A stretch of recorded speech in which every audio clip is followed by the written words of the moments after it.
পয়লা বৈশাখের দিন অর্থাৎ বছরের সর্বপ্রথম দিনে পারলে তুলসী তলায় পুঁতে দিন এই জিনিসটি। ঘরের সমস্ত বাস্তু দোষ দূর হবে, প্রচুর অর্থ আগমন ঘটবে। মা লক্ষ্মীর আশীর্বাদে আপনার পরিবার ভরে উঠবে সুখ, শান্তি এবং সমৃদ্ধিতে। নমস্কার বন্ধুরা, ভক্তিমূলক কথা চ্যানেলে জানাই আপনাদের সকলকে স্বাগত।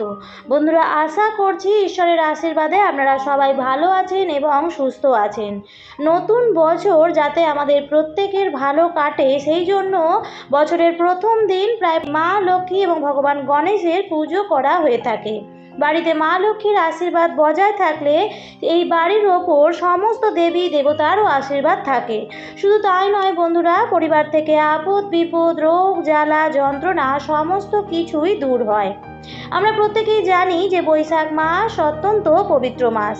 প্রত্যেকেই বৈশাখ মাস জুড়ে প্রত্যেক দিন বিশেষভাবে তুলসী গাছে জল প্রদান করে থাকেন। বন্ধুরা, তুলসীর সেবা যতক্ষণ না পর্যন্ত করা যায় ততক্ষণ কৃষ্ণপ্রেম কোনো দিনও পাওয়া যায় না। বৈশাখ মাস আসতে চলেছে এবং আপনারা অনেকেই দেখেছেন যে বৈশাখ মাসে তুলসী গাছে ঘট বেঁধে বিশেষভাবে জল দান করা হয়। সকলে এই তুলসী গাছে পুজো করে থাকেন। কিন্তু এই বৈশাখ মাস কেন এত পবিত্র এবং এই বৈশাখ মাসে কেন ঘট বেঁধে জল দেওয়া হয় এবং কিভাবে ঘট লাগাবেন, এছাড়াও যারা ঘট লাগাবেন না তারা কিভাবে তুলসী গাছে জল দেবেন এবং তুলসী তলায় কোন কাজটি আপনারা অবশ্যই করবেন, এই সমস্ত বিষয় নিয়ে আমি আজকের ভিডিওতে জানিয়ে দেবো। তাই বন্ধুরা, আজকের ভিডিওটি স্কিপ না করে অবশ্যই শেষ পর্যন্ত সম্পূর্ণটা দেখবেন। আর দেখার পর যদি ভালো লাগে তাহলে অবশ্যই এই ভিডিওটিতে একটি লাইক করবেন এবং পারলে আপনার নিকট আত্মীয় স্বজন এবং বন্ধু বান্ধবদের মধ্যে শেয়ার করে দেবেন, যাতে সবাই এই ভিডিওটি দেখে উপকৃত হতে পারে। বন্ধুরা, পয়লা বৈশাখ অর্থাৎ বছরের প্রথম দিন আপনারা কেমনভাবে কাটাচ্ছেন তার উপর নির্ভর করে সারা বছর। অত্যন্ত ভালোভাবে কাটাবেন এবং যথেষ্ট নিয়ম মেনে কাটাবেন এবং তুলসী তলায় এই কাজটি আপনারা অবশ্যই করবেন। চলুন বন্ধুরা, প্রথমেই আমি যে বিষয়টি আপনাদের সামনে তুলে ধরবো তা হলো, বন্ধুরা, একাদশী এবং রবিবার দিন তুলসী মহারানীকে জল দান করা উচিত নয়। আমরা প্রত্যেকেই জানি যে বৈশাখ মাসে তুলসী গাছে জল দানের বিশেষ মাহাত্ম্য আছে। কিন্তু বন্ধুরা, এই বছর পয়লা বৈশাখ পড়েছে রবিবার দিন। তাহলে আপনাদের এটা মনে হতে পারে যে এই রবিবার দিন পয়লা বৈশাখ বছরের প্রথম দিন কি তুলসী মহারানীকে জল দান করা যাবে? বন্ধুরা, 14ই এপ্রিল পয়লা বৈশাখ পড়েছে রবিবার দিন। তাই রবিবার দিন তুলসী মহারানীকে একদমই জল দান করা যাবে না। আপনারা তার আগের দিন তুলসী মহারানীকে অধিক মাত্রায় জল প্রদান করুন। আর পারলে আগের দিনই আপনারা তুলসী গাছে ঝাড়ি বেঁধে রাখবেন। অর্থাৎ বৈশাখ মাসে সারা মাস জুড়ে তুলসী গাছে জল দানের জন্য যে ঘট বাঁধা হয়, সেই ঘরটি আপনারা আগের দিনেই বেঁধে রাখতে পারেন। অথবা আপনারা 14ই এপ্রিল পয়লা বৈশাখ রবিবার দিনও বাঁধতে পারেন। কিন্তু কখনোই ভুলেও এই বছর অর্থাৎ 2024 সালের 14ই এপ্রিল পয়লা বৈশাখ রবিবার দিন তুলসী গাছে জল নিবেদন করবেন না। বন্ধুরা, একাদশীর দিন যেমন মা তুলসী মহারানী উপবাস করে থাকেন, ব্রত করে থাকেন, আর একাদশীর দিন যদি তুলসী মহারানীকে জল দেওয়া হয় তাহলে আপনাদের অনেক ক্ষতি হবে। তার কারণ, একাদশীর দিন তুলসী মহারানী নির্জলা উপবাস করে থাকেন। এর ফলে যদি কেউ ভুল করেও একাদশীর দিন তুলসী গাছে জল দিয়ে দেয়, তার ফলে তুলসী দেবীর ব্রত ভঙ্গ হয়ে যায় এবং এই ব্রত ভঙ্গের পাপ এসে পড়ে আপনাদের উপর। ঠিক একই রকমভাবে রবিবার দিনও তুলসী মহারানী বিশেষ উপবাস করে থাকেন। তাই রবিবার দিনও তুলসী গাছে জল আপনারা দেবেন না। যদি ভুলেও তুলসী গাছে জল দিয়ে দেন তাহলে কিন্তু একইভাবে তুলসী মহারানীর ব্রত নষ্ট হওয়ার পাপ আপনাদের ওপর এসে পড়বে। এবার বলি, বৈশাখ মাসে যে বিশেষভাবে তুলসী গাছে জল দেওয়া হয় তা বৈশাখ মাস কেন এত পবিত্র? কারণ বৈশাখ মাসকে ভগবান শ্রীকৃষ্ণ সুযোগ করে দিয়েছেন যে কলি যুগের মানুষ কিভাবে ভগবানকে লাভ করতে পারবেন। ভগবানকে লাভ করার জন্য ভগবান নিজেই তার পথ বলে দিয়েছেন। যে বৈশাখ মাস এবং কার্তিক মাস, 12 মাসের মধ্যে এই দুটি মাস হলো সর্বশ্রেষ্ঠ মাস। এই বৈশাখ মাস ভগবান শ্রীকৃষ্ণ এবং ভগবান শ্রীহরির অতি প্রিয় মাস। বৈশাখ মাসের শুরুর আগের দিন অর্থাৎ চৈত্র সংক্রান্তির দিন থেকেই তুলসী গাছে জল দেওয়া শুরু হয়ে যায় এবং পুরো 1 মাস ধরে তুলসী গাছে অবিরাম জলধারা দেওয়া হয়।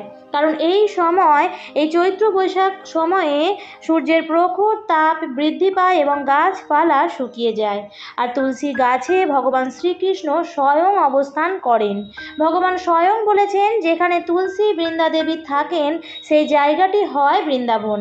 বৃন্দাবন মানে যেখানে তুলসীর বন থাকে। আর সেই তুলসী গাছে যদি সূর্যের প্রখর তাপ লাগে তাহলে ভগবানের অতি কষ্ট হয়। এই প্রখর তাপ থেকে শীতল করার জন্যই এই জল দান করা হয়। তাই তুলসী গাছে জল দিলে ভগবান অতি সন্তুষ্ট হন, কারণ তুলসী দেবী হলেন ভগবান শ্রীকৃষ্ণের প্রিয়া। এই তুলসী দেবীর সাথেই শালিগ্রাম শিলার বিবাহ হয়েছিল। তুলসী পাতা ছাড়া কোনো পুজোই সম্পন্ন হয় না। ভগবানের প্রসাদে যদি তুলসী পাতা না দেওয়া হয় তাহলে ভগবান সেই প্রসাদ গ্রহণ করেন না।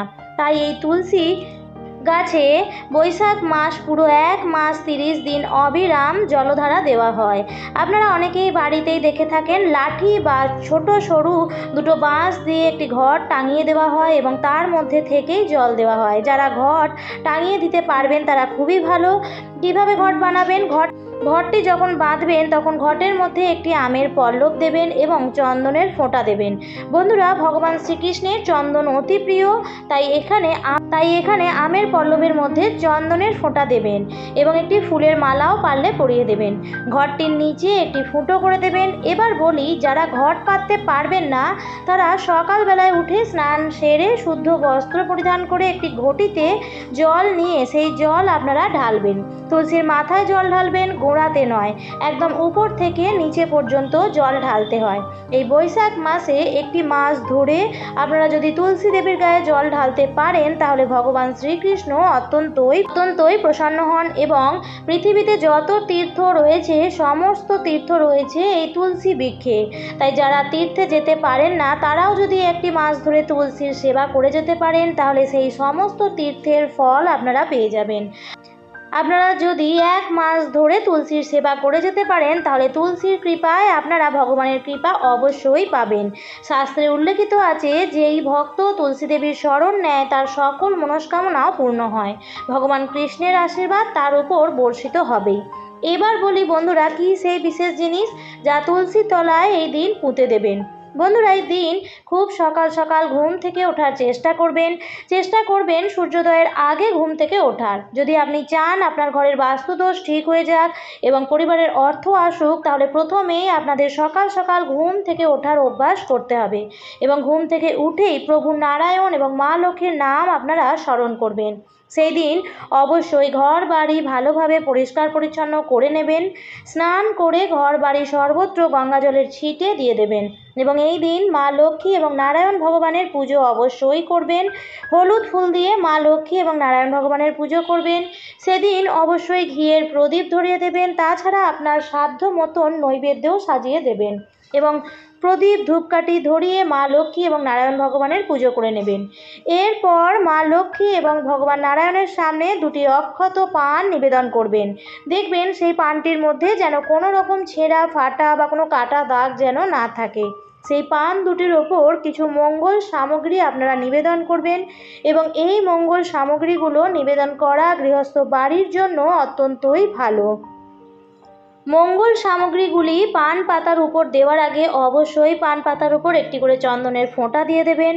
মঙ্গল সামগ্রীর মধ্যে আপনারা দিতে পারেন অবশ্যই মা লক্ষ্মীর অত্যন্ত প্রিয় কড়ি, গোমতী চক্র, একটি হলুদের গাঁট, সুপারি, পদ্মবীজ এবং অক্ষত আতপ চাল।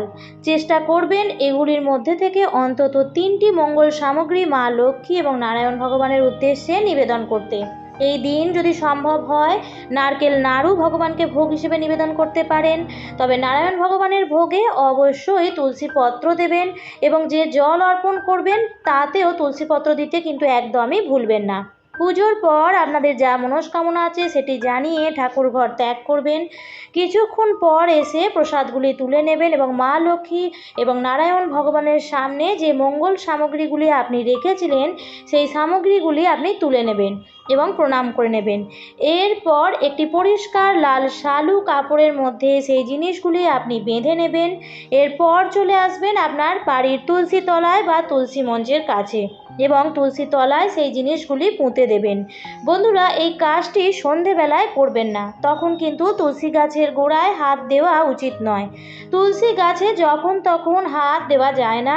তুলসী গাছে হাত দেওয়ার জন্য সর্বোত্তম সময় হচ্ছে স্নান সেরে শুদ্ধ বস্ত্র পরিধান করে এবং সূর্য যখন উদয় হয়ে গেছে সেই সময়ই তুলসী গাছে জল নিবেদন করা উচিত। এবং বন্ধুরা, এই বিশেষ কাজটিও অর্থাৎ তুলসী তলায় যে জিনিসগুলি পুঁতবেন সেটিও আপনি করবেন ঠিক যখন সূর্যের আলো রয়েছে এবং সকালবেলার সময় এই কাজটি করবেন এবং তুলসী মাকে প্রণাম করে আপনার প্রার্থনা অবশ্যই জানাবেন। তুলসী গাছ এমন একটি গাছ যা আমাদের বাড়ির বাতাবরণকে শুদ্ধ করে এবং পবিত্র করে। বাস্তুতে যদি কোনো দোষ থাকে তাহলে তুলসী গাছ সেই বাড়ির বাস্তুকেও সঠিক করে দেয়। তবে তুলসী গাছটি যদি বাড়ির সঠিক জায়গায় রাখেন তবে এর সুফল পাওয়া যায়। একটি বাড়ির উত্তর পূর্ব কোণ, উত্তর পূর্ব এবং উত্তর পূর্ব দিক হচ্ছে তুলসী গাছ রাখার জন্য সব থেকে ভালো। বন্ধুরা, বাড়ির তুলসী গাছটির খেয়াল অবশ্যই রাখবেন, দেখবেন গাছটি যেন শুকিয়ে না যায় এবং এটা লক্ষ্য রাখবেন বাড়ির তুলসী গাছটির স্বাস্থ্য যেন ভালো থাকে। মা লক্ষ্মী এবং নারায়ণ ভগবানের এই আশীর্বাদ ধন্য মঙ্গল সামগ্রীগুলিও তুলসীর তলায় রেখে দিলে আপনাদের পরিবারে সুখ শান্তি সমৃদ্ধি উপচে পড়বে। পরিবার থেকে রোগ জ্বালা যন্ত্রণা ও আপদ বিপদ সমস্ত কিছুই দূর হয়ে যাবে। আমার আজকের পর্বটি আমি এখানেই শেষ করছি। আশা করছি আজকের ভিডিওটি থেকে আপনারা একটু হলেও উপকৃত হয়েছেন এবং বৈশাখ মাসে সারা মাস ব্যাপী তুলসী গাছে অবিরাম জলধারা দেওয়ার অবশ্যই চেষ্টা করবেন। ভিডিওটি দেখে যদি ভালো লেগে থাকে তাহলে ভিডিওটিতে একটি লাইক করে দেবেন এবং চ্যানেলে যদি নতুন হয়ে থাকেন তাহলে অবশ্যই চ্যানেলটিকে সাবস্ক্রাইব করে আমার পাশে থাকবেন। দেখা হবে আবার পরবর্তী ভিডিওটিতে। সুস্থ থাকবেন, ভালো থাকবেন। ধন্যবাদ।